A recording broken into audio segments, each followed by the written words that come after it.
Os convido a abrirem suas Bíblias no Evangelho de Lucas, capítulo 13.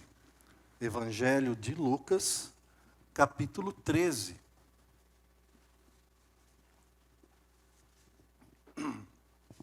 Semana passada, nós acompanhamos do versículo 22 ao 30, que Jesus falava sobre a porta estreita e como muitos daqueles que se dizem servos não serão reconhecidos no dia em que essa porta se fechar. Jesus dirá: não os conheço, nem sei de onde vocês são. E no 28, Jesus diz quais serão as consequências. Haverá choro e ranger de dentes. As pessoas ficarão com raiva e ao mesmo tempo chorando de desespero diante da porta fechando na sua cara. Hoje nós iremos do versículo 31 ao versículo 35. O lamento de Jesus sobre Jerusalém. Os convido a acompanharem a leitura. A partir do versículo 31, a palavra do Senhor diz assim: Naquela mesma hora, alguns fariseus aproximaram-se de Jesus e lhes disseram: Saia e vá embora daqui, pois Herodes quer matá-lo. Ele respondeu: Vão dizer àquela raposa: expulsarei demônios e curarei o povo hoje e amanhã, e no terceiro dia estarei pronto. Mas preciso prosseguir hoje, amanhã e depois de amanhã, pois certamente nenhum profeta deve morrer fora de Jerusalém. Jerusalém, Jerusalém, você que mata os profetas e apedreja os que lhes são enviados. Quantas vezes eu quis reunir os seus filhos, como a galinha reúne os seus pintinhos debaixo de suas asas. Mas vocês não quiseram. Eis que a casa de vocês ficará deserta. Eu lhes digo que vocês não me verão mais, até que digam: bendito o que vem em nome do Senhor. Vamos orar? Pai eterno, nós, nesse momento, estamos diante da Tua palavra. E apesar de fazermos a leitura, não somos capazes, espiritualmente, de nos aprofundar, de maneira que essa palavra salte das páginas e entre no nosso coração. Por isso, nesse momento, eu peço que o Teu Santo Espírito seja o nosso guia, o nosso professor. Fale ao nosso coração, quebrante o coração duro, Senhor, renove, reforce aquele que estiver abatido, mas que a Tua palavra nessa noite faça não apenas sentido intelectual, mas principalmente espiritual, para a vida de cada um aqui. Peço em nome de Jesus. Amém.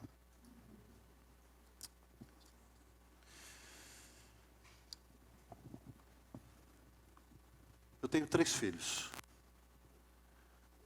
Lucas, primogênito, Rebeca e a Bianca do coração. E é interessante o relacionamento que nós temos. Existe todo tipo de relacionamento entre pais e filhos. E às vezes eu entendo que em algumas casas os pais precisam exigir respeito. E às vezes elevar o tom, aumentar um pouquinho, talvez, o volume da voz, pôr de castigo. Não sei, dependendo da idade, varinha no bombom. Mas o Senhor tem sido tão bondoso conosco, que o nosso relacionamento é baseado em oferecer. Então, até mesmo hoje, casados, adultos, até mesmo hoje, eles sempre buscam fazer as coisas de uma maneira que não me decepcione, não decepcione a mãe. E é interessante que de vez em quando eu recebo uma ligação. Pai, você está chateado comigo? Você está chateado comigo? E eu falo, por que eu estaria? Não, porque talvez, né, eu falei isso, talvez eu tenha feito aquilo. E e a gente conversa. Mas o fato é que mais do que uma bronca, eu pegar e falar, senta aqui, olha, e você fez isso e aquilo, e talvez falar com uma ênfase maior, os três, eles têm já uma capacidade de compreensão, de fazer uma leitura corporal. De uma maneira não verbal, eles sabem quando estou em desacordo com alguma coisa.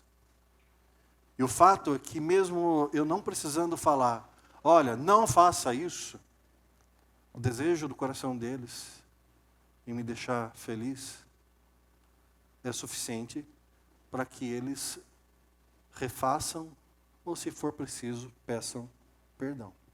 Mas o fato é que eu também sou fã deles.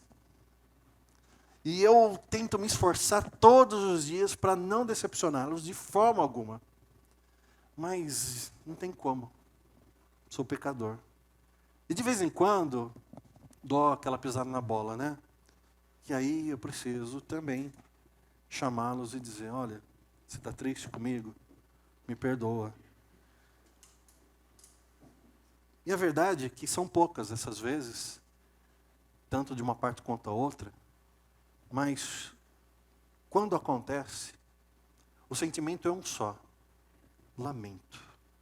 É um lamento, sabe? Um lamento de frustrar, de decepcionar, de, sei lá, de alguma maneira trair a confiança, estar aquém do esperado. É um lamento. E aí as nossas palavras são essas. Eu lamento ter dito isso, eu lamento ter feito aquilo, eu lamento ter me comportado de tal maneira. Mas o bom é que passa rápido. E a gente está de novo, buscando o melhor um para o outro. Hoje eu quero falar sobre um lamento. O lamento de um Deus amoroso, muito mais do que eu, muito mais do que você, pai e mãe. Um Deus que é tanto amor, que se entrega na cruz do Calvário para que nós fôssemos salvos. E o lamento de Jesus sobre um povo representado por uma cidade, Jerusalém. E eu queria, em 4 momentos, tirar algumas lições do texto dessa noite. E a primeira está lá no versículo 31 e 32, que diz assim, me acompanhe, mantenha sua Bíblia aberta, por favor. Naquela mesma hora, alguns fariseus aproximaram-se de Jesus e lhe disseram, saia e vá embora daqui, pois Herodes quer matá-lo. E Jesus respondeu, vão dizer àquela raposa, expulsarei demônios e curarei o povo hoje e amanhã, e no terceiro dia estarei pronto. É interessante que nós estamos aqui no Evangelho de Lucas já há alguns meses, se não mais de um ano, não me lembro quando nós começamos. E como é uma série de mensagens nesse Evangelho, nós vamos expondo o texto e de maneira sequencial. Nós estamos aqui no capítulo 13, concluindo praticamente o capítulo 13. Nós já estamos acostumados que a interação entre Jesus Cristo e os fariseus não era um relacionamento de respeito, pois os fariseus, eles buscavam um tropeço de Jesus. Aliás, eles tentavam colocar Jesus de uma maneira em que ele viesse a cometer uma contradição. Jesus, por sua vez, ele não vengia que não estava vendo a ação dos fariseus. Ele chamou mais de uma vez os fariseus de hipócritas, fingidos. Ele não poupou exortações a esse grupo de religiosos. E é interessante que aqui no versículo 31, depois de Jesus, a gente viu semana passada, Jesus, ele foi falando, olha, respondendo uma pergunta, serão poucos os salvos? E ele diz, olha, eu não vou nem te responder, esforça, cuida da sua vida, se preocupa com a sua vida, não se preocupa com o número de pessoas que Deus vai salvar, se preocupa se você vai ser salvo. E Jesus ali, bateu, e aqui no 31, aquele povo que odiava Jesus, eles vêm como um bando de cordeirinhos. E olha só como eles são bonzinhos. 31. Naquela mesma hora, alguns fariseus se aproximaram de Jesus e disseram: saia, vá embora daqui, pois Herodes quer matá-lo. Quanta preocupação desses fariseus, não? Olha, Jesus, vai embora, senão você vai morrer. Como se eles estivessem preocupados com a segurança de Jesus. E logo de cara nós percebemos que esses fariseus eram repreendidos de maneira severa e tentavam derrubar Jesus Cristo. E eles estavam aqui trazendo um recado de um rei terrível, Herodes. Quem é esse Herodes? Herodes, o tetrarca, é aquele homem fraco, imoral, que mandou decapitar João Batista para satisfazer um mero capricho da filha da sua amante. O sangue de João Batista estava pesando na consciência de Herodes. E talvez, por isso, ele usou os fariseus como meninos de recados, para que o mesmo não acontecesse com Jesus. Esse Herodes era um homem terrível, imoral.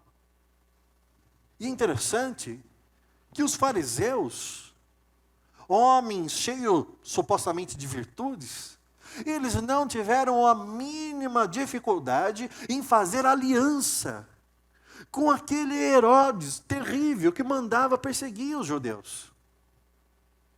Por quê? Eles viram uma oportunidade. Jesus é o nosso inimigo, que possui outros inimigos. Então, criemos nós uma aliança com todos os inimigos para derrubar o terrível Jesus de Nazaré.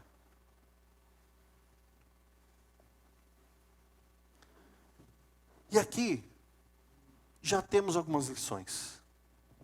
Uma, devemos tomar muito cuidado com as boas intenções de pessoas cheias de interesses. Já viram aquela máxima de boas intenções, o inferno ficará cheio? Com certeza. Por quê?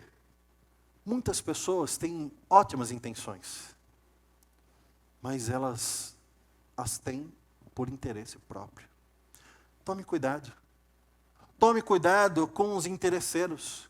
Aqui esse grupo de pessoas interesseiras se aproximou de Jesus e parecia assim, best friend, né? Melhor amigo. Ó, Jesus, sai daqui, vão matá-lo. Olha, a gente está dando uma força aqui, te ajudando, trazendo uma formação privilegiada. Olha como somos legais. Cai fora. Cai fora. Você que tem uma amiga que é infeliz no casamento e sugere que você termine o seu casamento, saiba que a felicidade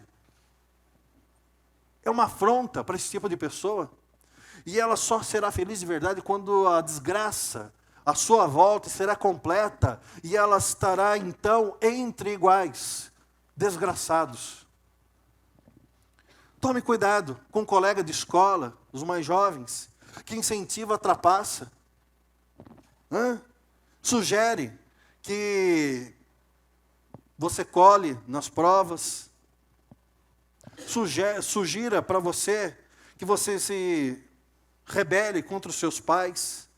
Que fique falando na sua cabeça que você é uma pessoa frustrada com a sua vida, porque o seu pai, a sua mãe é uma pessoa terrível, que quer dominar você e quer mandar em cada detalhe da sua vida, que você é uma pessoa e parará periri. Tome cuidado com colegas no colégio, no condomínio, que se esforçam para te colocar em situações que quebram as regras. Isso daí não é aventura. Isso daí não é felicidade.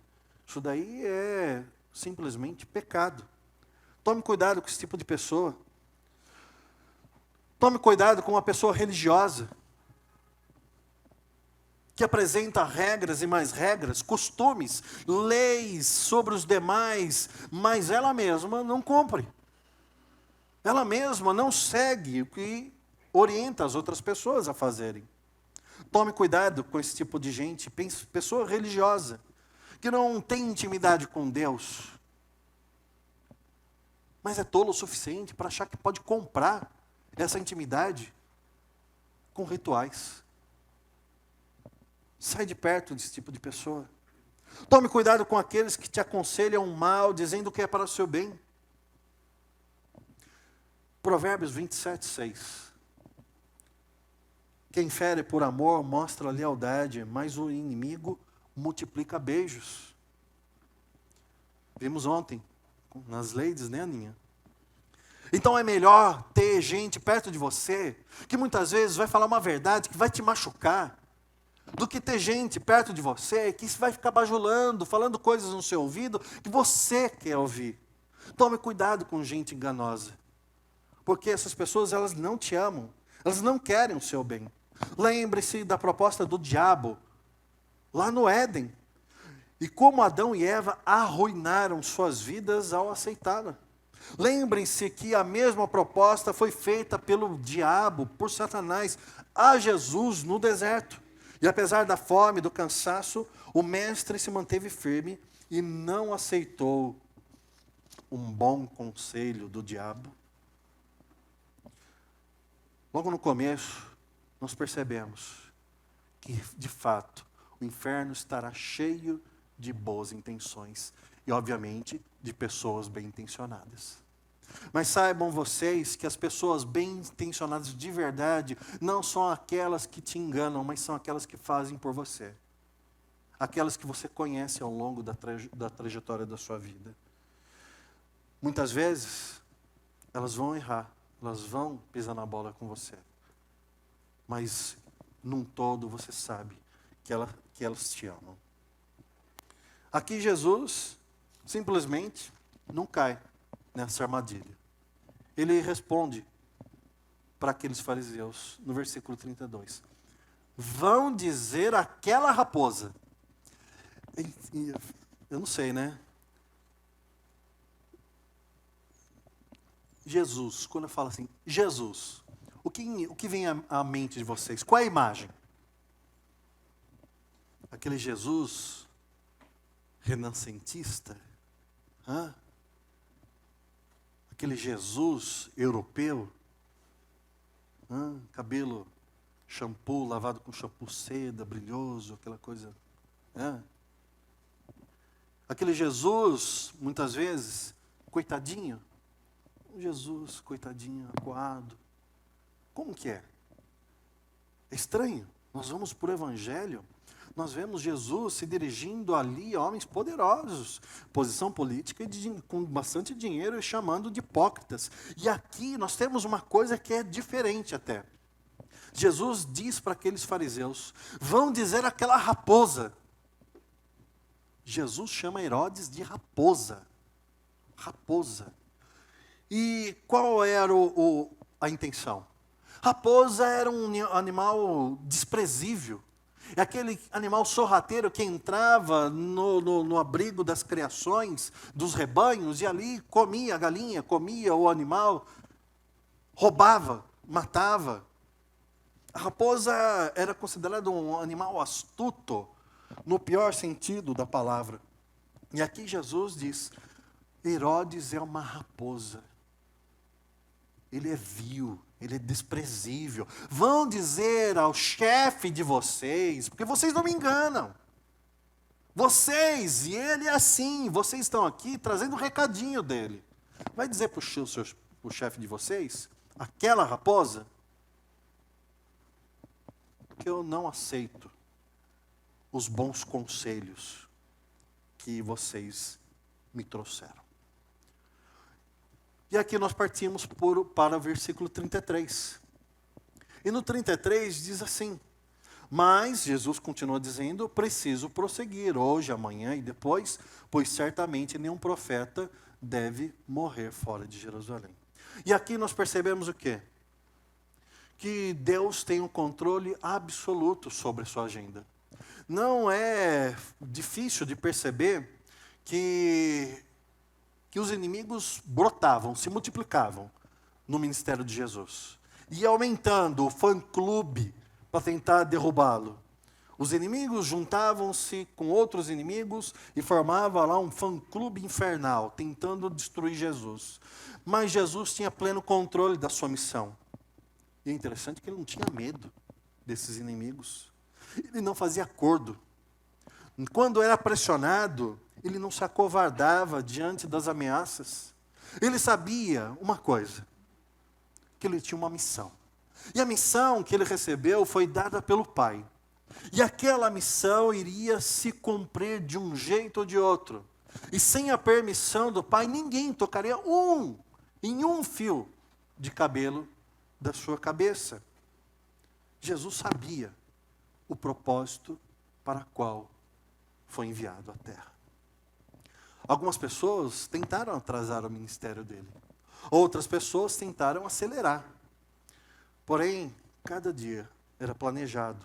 Cada expulsão de demônio, cada milagre, cada ato de amor era uma demonstração de que o Filho do Deus Eterno andou sobre a face da terra.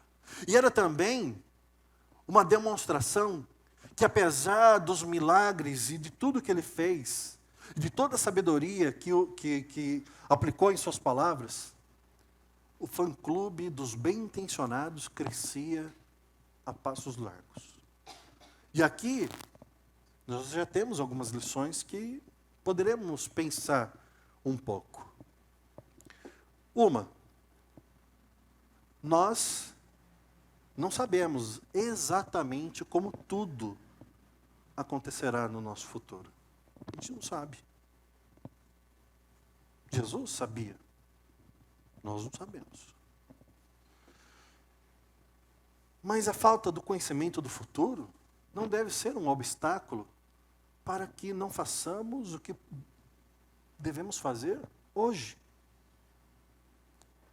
Nós temos obrigações para com Deus. E não é porque a gente não sabe o que vai acontecer amanhã, que hoje a gente não tem que cumpri-las. 2, nós sabemos que pertence ao Senhor cada dia, hora, minuto e segundo das nossas vidas. Portanto, nós sabemos também que dele ninguém tira nada. E por isso viveremos exatamente o tempo que é proposto por Deus.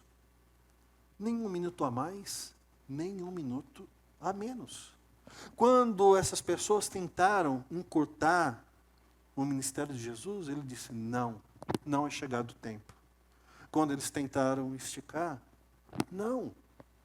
Disse para Pedro, eu vou morrer. Pedro, não, o senhor não vai, não vou deixar, não vai acontecer. E Jesus falou, eu vou. E não será você que vai impedir.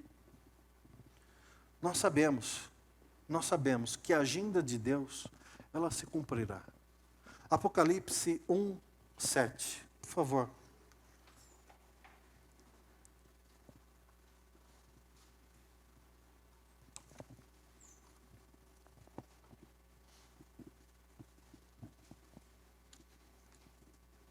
E é tão maravilhoso que ele sabe de todas as coisas. Ele já sabe o dia que ele voltará.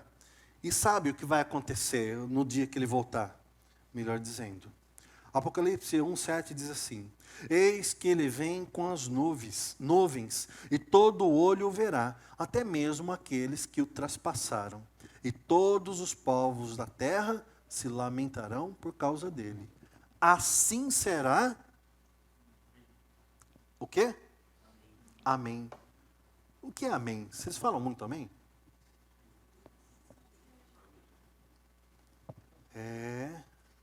Que assim seja, que seja exatamente dessa maneira, que seja assim como Deus quer. Amém. Amém. Assim será. Se os inimigos se multiplicam e muitas vezes se passam por amigos, lembremos-nos que o verdadeiro amigo é Cristo. Lembremos que Ele tem o controle de todas as coisas. Não se apavore. Não desista de cumprir com a sua missão. Vimos semana passada, Deus deu uma missão para cada um de nós. Às vezes dá medo. Às vezes parece que vai ser impossível a gente conseguir. Às vezes parece que ficar em casa é a melhor solução. Se fechar e fugir. Mas se você fizer isso, Herodes vence, os fariseus marcam um churrasco, os demônios vibram, o inferno prevalece. Você não pode abaixar sua cabeça e aceitar que tem que ser dessa maneira. Não. Levante sua cabeça, olhe para Jesus e saiba, mesmo que você ande por um vale de sombra e morte, o Senhor é contigo. Ele é o seu pastor. Ele não vai deixar você cair num buraco no meio de um vale escuro. Ele não vai deixar que animais venham, predadores te ataquem. Não vai. Vai dar medo, vai dar medo. Mas Ele está com você. Você pode contar com Ele. 3, versículo 34. Jerusalém, Jerusalém. E aqui a gente já começa percebendo como a Bíblia, ela registra um reforço, uma espécie chamada de hebraísmo. É um reforço. E faz realmente muito sentido. Jesus aqui, ele vê os inimigos, ele vê gente cheia de perguntas mal intencionadas, ele vê Herodes, aquela raposa, tentando pegá-lo de alguma maneira. Ele vê o seu povo, muitos deles, atrás de milagres, de pães, de peixes. Eles querem multiplicação dos recursos. E Jesus sabe que no final do ministério ele estaria sozinho. Ele sabia que no Getsemane, até os 12, não estariam em 12. Um estaria vendendo por 30 moedas de prata. E os 11 restantes não seriam capazes de passar uma noite orando com o Mestre. Jesus, Ele tem todo o direito de olhar para nós e com o poder do som de muitas águas. Sabe, aquela cachoeira, já foi em cachoeira? No tempo de chuva, aquele barulho enorme caindo, batendo na rocha. Já viram? É um negócio impressionante, tempestade, um granizo, começa a cair gelo, e você olha e você fica... De repente, relâmpago, trovão. Seu coração sente essa alteração do ambiente. Jesus, Ele poderia, com todo o poder da sua voz, olhar para cada um de nós e falar assim: você não presta. Você é um pecador, você é uma pecadora. Você merece o inferno. Toda a eternidade rangindo os dentes e chorando. Você não vale nada. Você é um traidor, infiel. Mas é impressionante. Ele chega ao mundo. Ele olha para Jerusalém. E ele diz: Jerusalém, Jerusalém. Num tom paternal, num tom amoroso, num lamento de sentimento doído, profundo. E ele diz: Jerusalém, Jerusalém. Hendricks, um teólogo holandês, ele diz que a repetição dessa palavra é essa expressão de emoção intensa, que pode ser percebido em outros textos. Lucas 10, 41, Jesus se dirige a Marta e diz: Marta, Marta, lembra de Marta e Maria? Marta, Marta, não chama Maria para fazer os trabalhos da casa. Ela escolheu o melhor. Ela escolheu sentar aqui aos meus pés e me ouvir. Marta, Marta, de um jeito carinhoso. Marta, Marta. Lucas 22, 31, ele diz da mesma forma: Simão, Simão. E a gente percebe, lá em 2 Samuel 18, 33, e aqui é um lamento de um pai. Convido-os a abrirem. 2 Samuel 18, 33.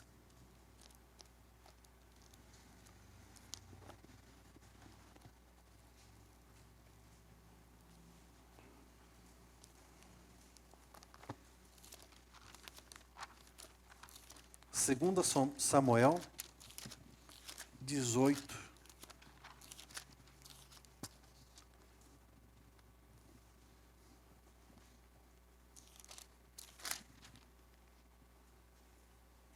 Trinta e três.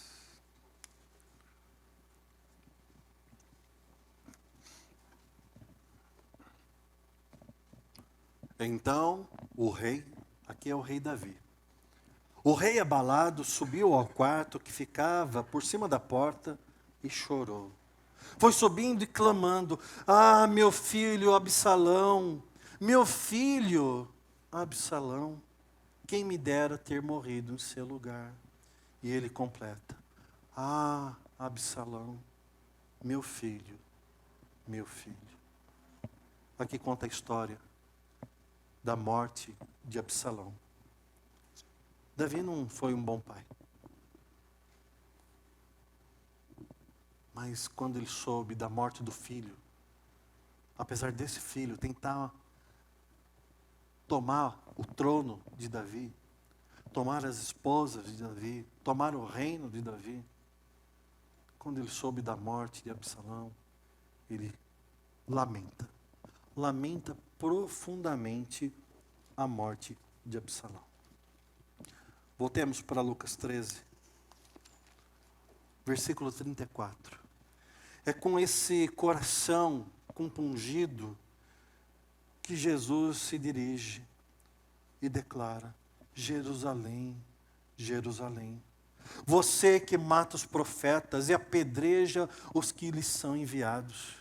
E aqui ele continua dizendo: quantas vezes eu quis reunir os seus filhos, como a galinha reúne seus pintinhos debaixo de suas asas, mas vocês não quiseram. É um momento muito, muito desgastante, triste, quando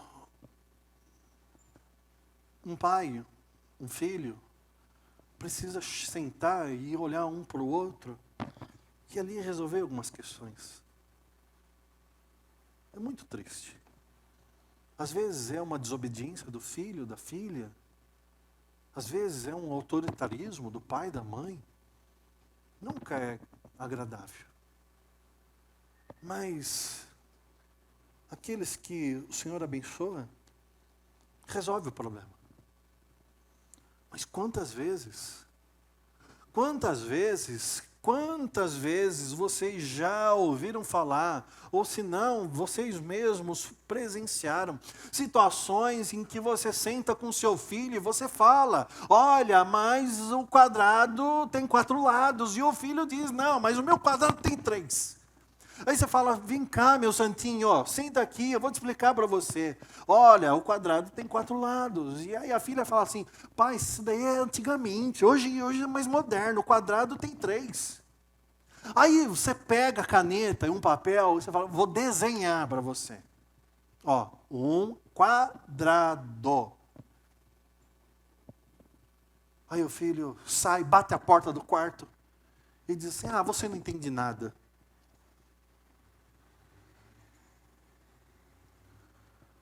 Ou quantas vezes um filho ou uma filha chega para o pai e diz: pai, Você está extrapolando. Deus deu um ministério para você. Esse ministério é maravilhoso. Você tem que cuidar de mim. Você tem que me ajudar a crescer. Fisicamente, colocando prato de comida na mesa, mas tem também suprir as minhas necessidades emocionais. Pai, você não diz que me ama. Você só olha para os meus erros. E você só aponta aquilo que eu faço que não agrada ao Senhor, à senhora. Mas a senhora nunca fala, olha, isso você fez bem feito. Na reunião dos amigos, eu sou a piada. Eu sou o errado, eu sou a errada, eu sou esquisito, a esquisita. Eu sou isso, sou aquilo. Mas a senhora nunca diz assim, olha, essa minha filha aqui é muito prestativa. Ela é muito inteligente. Ela é muito dedicada. Meu filho é leal. Pai, mãe, vocês deveriam ser o exemplo para mim. Não adianta falar, vai para a igreja, porque a igreja é bom para você ir, viu? Ó, melhor na igreja do que lá na pracinha com o pessoal que mexe com coisa errada. Mas o senhor não vai, a senhora não vai.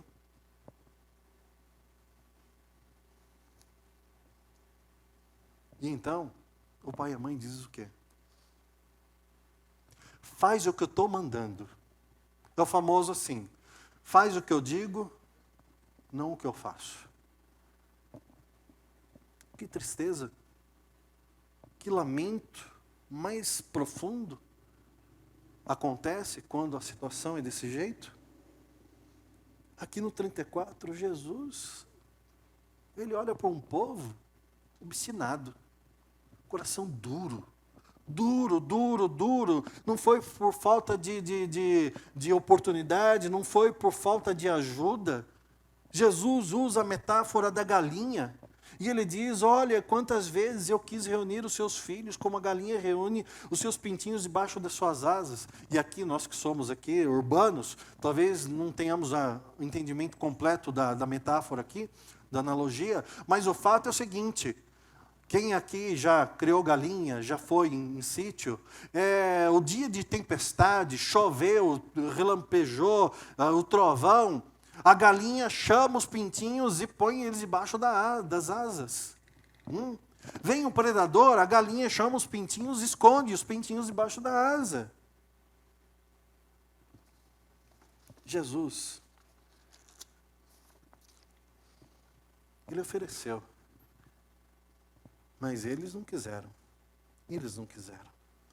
Eles tomaram como falso o que era verdadeiro e tomaram o verdadeiro o que era falso.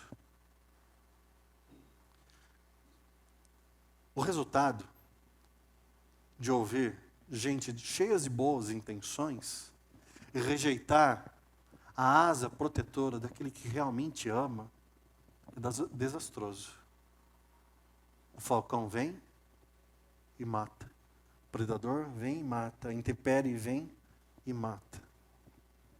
Mas aqui nesse versículo, eu quero deixar uma coisa bem clara, e hoje não vou me aprofundar. É sobre a soberania divina e a responsabilidade humana. Então Jesus se lamentou porque ele queria, mas ele não conseguiu. Não é isso. É aquele lamento assim, olha, é triste ver a condição do pecado. A criação não foi feita para passar por essa situação. João 6,44 diz assim, ninguém pode vir a mim se o Pai que me enviou não o atrair, e eu o ressuscitarei no último dia. Palavras de Jesus. Ninguém vem a Jesus se o Pai não enviar até Jesus.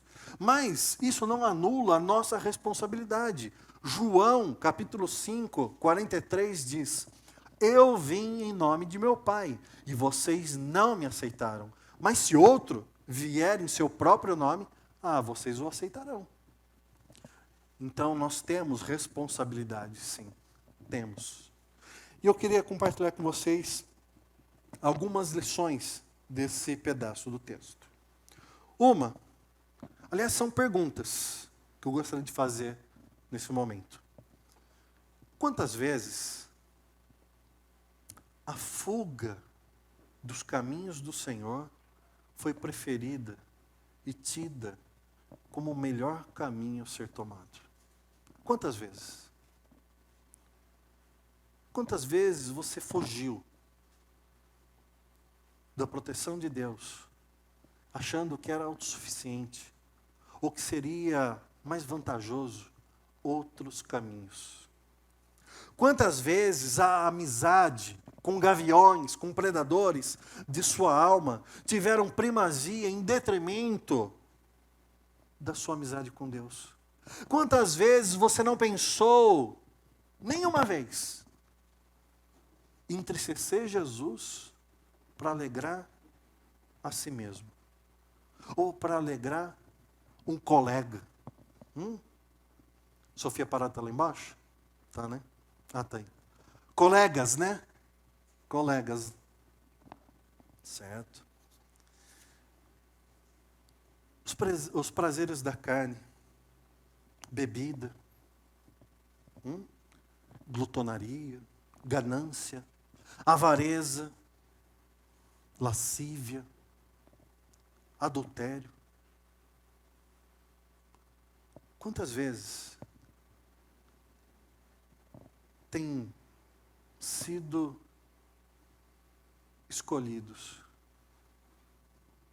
ao invés de santidade, ao invés de fidelidade ao Senhor, ao invés de oração, ao invés de lealdade a Cristo? Quantas vezes o Espírito Santo já falou baixinho, sabe, aquela voz bem baixinha, no seu ouvido, ou até mesmo alto, gritando: fulano, fulano, ouça a voz de Deus e derrube os ídolos do seu coração, encerre a prática do pecado, submeta-se aos mandamentos do Senhor. Quantas vezes o Espírito Santo falou: ah, fulano, ah, fulana, que vida desgraçada é essa que você está vivendo? Não é porque ninguém sabe que você não está envenenando a sua alma. Ah, fulano e fulano, você é inteligente para tanta coisa, mas tem sido tão tolo, tola, em não perceber que você está pegando a sua alma e destruindo ela. Por quê? Para quê? E aí vem, por último, a lei do retorno, versículo 35, que diz: eis que a casa de vocês ficará deserta. Eu lhes digo que vocês não me verão mais, até que digam: bendito o que vem em nome do Senhor. Vocês, porém, se recusam a vir. Realmente pensavam que suas ameaças eram vãs, que suas predições de aflição vindoura eram ridículas? Será que realmente vocês não acreditam na palavra de Cristo, que um dia Ele virá e Ele cobrará como você viveu a sua vida? Será que aquelas pessoas não tinham esse entendimento? Mas nós que temos o livro sagrado, estamos lendo nesse momento, será que nós não confiamos que Deus vai cumprir com a sua palavra? Os judeus, tão arrogantes, soberbos, rejeitaram a Cristo. Mas eles veriam a sua casa ficar deserta. Eles rejeitaram o convite da graça encarnado na pessoa de Jesus Cristo, na sua primeira vinda. E só no julgamento final, na sua gloriosa vinda, então, eles perceberão, mas será tarde demais. A porta já terá sido fechada. Tem um teólogo chamado Morris que ele diz: quando uma nação ou uma pessoa persiste em rejeitar a Cristo, o fim é inevitável. sua casa ficará deserta. Deus já não habita mais ali. Esta é a desgraça final. Eu não sei, na sua casa, quem tem a última palavra? Os piadistas dirão, minha esposa. Né? Tem razão. Mas se a palavra final na sua casa for da sua esposa, ou for sua, ou for de qualquer pessoa, então sua casa está em ruínas. Está em ruínas. Você tem um ditador ou uma ditadora. Não vai ser bom. Mas se na sua casa Jesus for o Senhor, se na sua vida Jesus for o Senhor, então tudo será diferente. Tudo será diferente. Mas o momento é agora. Agora, você tem o privilégio, tem a oportunidade de transformar a sua casa, Reis e a Marina vão lembrar, num pedacinho do quê? Do céu. Vocês estão tentando fazer isso? No casamento deles, a mensagem foi essa, né? Sua casa é um pedacinho do céu ou um pedacinho do inferno? A entrada tem labaredas? Ou a entrada é limpa, agradável, acolhedora? Saibam que quando Cristo voltar nas nuvens de glória, todo olho verá, todo. E todos dirão, bendito que vem em nome do Senhor. Nenhum lábio poderá rejeitar. Porém, os que se arrependeram antes de morrer, então clamarão a Cristo, cheios de alegria, e dirão, bendito é o Senhor Jesus Cristo. Mas aqueles que acharam que a vida era mais interessante ser vivida sem Cristo, eles rangerão os dentes com remorso, sem arrependimento, mas com remorso, e sofrerão eternamente. E eu concluo perguntando para você, Jesus olhando para você agora, nesse exato momento, ele diria em que tom o seu nome? Diria no mesmo tom que disse a Jerusalém, Jerusalém, Jerusalém, puxa, Jerusalém. Como ele diria o seu nome? Com esse lamento? Eu te criei e você escolheu essa vida. É isso que você faz com o seu tempo? É isso que você faz com o recurso que eu te dou? É isso.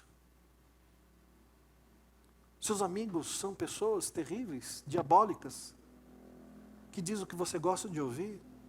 Seus ouvidos coçam e você prefere eles do que a mim. Como seria Jesus falando o seu nome hoje? E você? Olhando para aqueles que estão rejeitando o Cristo hoje, você não tem compaixão? Você não se importa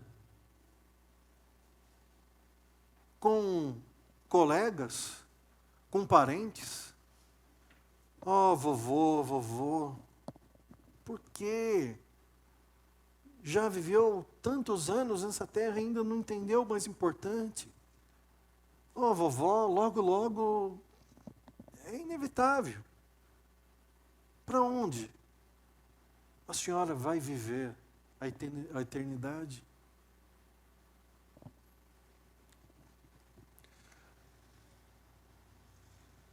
Você tem algum plano para falar de Jesus para essas pessoas? Já parou para pensar? Você planeja férias, você planeja passeio, você planeja comprar um celular, um objeto, um videogame, um jogo. Você planeja, você pesquisa, você vai lá na internet e você pega onde está mais barato, você compara preço, você vai lá na reputação e vê, esse daqui tem 3 estrelas, esse daqui tem 4, esse daqui tem comentário positivo, esse daqui tem comentário negativo. Você faz todo um trâmite. Mas quando é acerca de Jesus, você parou já em algum momento da sua vida e pensou o seguinte: poxa, eu tenho essa pessoa, eu preciso falar de Cristo para essa pessoa, eu quero, eu preciso, ela precisa conhecer a Cristo, senão ela vai para o inferno. Você já parou para pensar? Quais versículos eu devo usar? Você já perguntou para o pastor: pastor, como eu posso abordar de uma maneira que eu não soe de maneira arrogante ao ouvido dessa pessoa? Qual seria a melhor abordagem? Sutil? Incisiva? Já parou para pensar? Eu vou comprar um livro. Vou entregar para essa pessoa? Um livro que pode tocar o coração dela? Uma mensagem que é importante? Já marcou um café da tarde na sua casa e chamou esse parente, essa pessoa, e falou: olha, sabe o que eu queria falar com você? Sobre Cristo. Você tem 20 minutos? A gente come um pão de queijo, toma um chá, e eu quero falar para você de coisas eternas. Mas pastor, eu não sei versículo, eu vou me embananar todo, é diferente, eu não consigo concatenar de maneira assim. Marca o café e diz: olha, eu queria compartilhar com você uma coisa que é pessoal, muito pessoal. Eu quero falar o que Deus fez na minha vida. Eu quero dar o meu testemunho para você. Como eu conheci a Cristo, o que Ele fez por mim e o que eu espero dEle, o que Ele me prometeu. Você já fez isso em algum momento de sua vida? Assim como Jesus recebeu uma missão e cumpriu cabalmente, morrendo, ressuscitando, nós também recebemos nossa missão de pregar o Evangelho e viver fazendo tudo para a glória de Deus. Jesus enfrentou tudo e todos até a morte. E nós temos enfrentado desafios maiores do que o do Cristo? Temos nós desculpas para não cumprir com a nossa missão?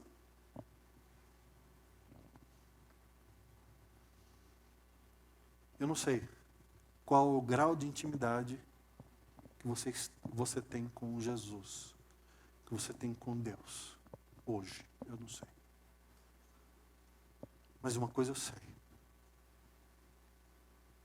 Se você se arrepender, se você buscar, Ele vai te acolher. Ele vai te proteger. Ele vai cuidar de você. Eu não sei o que você entende por vida. Mas se você buscar viver para a honra e glória de Deus, então Deus vai usar a sua vida. Vai usar a sua vida. Mas eu sou jovem. Ele vai te usar. Mas eu não sei falar direito. Vai te usar. Mas eu não tenho tempo. Ele vai te usar. Eu tenho tempo demais. Ele vai te usar. Ele vai. Qual o presente mais caro que você já deu para alguém? Mais caro. Quanto custou? O presente mais caro que você deu para alguém? Quem já deu um presente que custa mais de R$1.000? Levanta a mão. Gente, o resto deve ter mais, né? Vou me arrepender dessa pergunta. Um presente que custou mais de R$2.000. 3, 4 pessoas. Um presente que custou mais de R$5.000. Sim, é.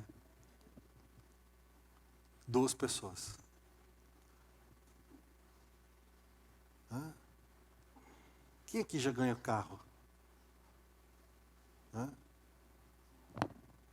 Mais de 5 mil reais, espero. Hoje em dia nem bicicleta, né? Com 5 mil compra. Vocês viram? Até os nossos presentes materiais não são lá, né? Muito expressivos. Mas imagina você dar para uma pessoa o maior presente do mundo. Cristo. Falar de Cristo. E ver a vida dessa pessoa transformada. Quanto vai te custar isso? Quanto vai te custar? Faça uns cálculos durante a semana. E pense em um nome, um só. Não pense em 20, 50. Pense em um nome. E coloca um propósito diante de Deus. Senhor, nos próximos 30 dias, eu quero investir na vida dessa pessoa. Eu quero pegar meu tempo, eu quero pegar recursos que o Senhor tem me dado, eu quero conversar, eu quero direcionar, eu quero chamar, eu quero visitar, eu quero falar do Senhor para essa pessoa. Um nome. Fica lançado o desafio. Os convido a ficar em pé. Vamos orar.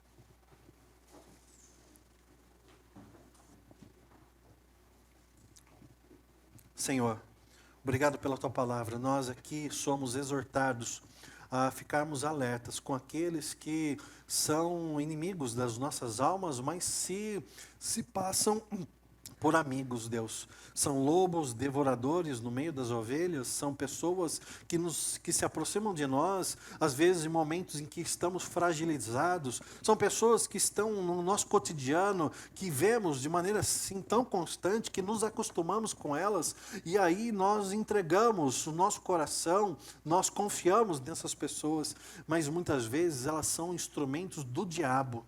Ó Senhor, dá discernimento para o Teu povo, conseguir olhar além dos olhos físicos e perceber quando o inimigo das nossas almas usa, como os fariseus foram usados por Herodes. Aquela raposa, Satanás, é astuta, ela é sorrateira. Senhor, tem misericórdia das nossas vidas. Nos ajuda, Senhor. Nos ajuda a compreender que nós também temos uma missão. Assim como Cristo, enviado na terra pelo Pai, veio para remir os pecadores, nós temos a missão de levar o Evangelho a todos os cantos dessa terra, a falar a todos que nós temos acesso do Teu grande amor. Tira de nós toda timidez, vergonha, tira de nós, Senhor, todo embaraço.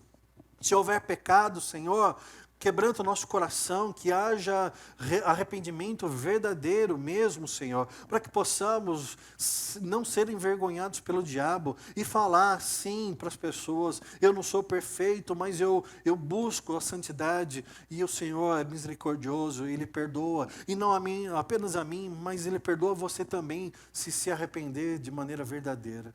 Senhor, eu não sei os nomes aqui que foram pensados, mas eu te peço, dê a coragem, dê a capacidade para que essas pessoas que fizeram um propósito contigo nesse momento, elas tenham ali sucesso na missão. Peço, Senhor, a tua ajuda. Espírito Santo, abençoe cada uma dessas pessoas. Em nome de Jesus. Amém. Amém. Que o amor do Pai, a redenção de Cristo Jesus e a comunhão do Espírito Santo esteja com cada um de vocês, hoje e sempre. Amém. Deus abençoe. Tenha uma boa semana.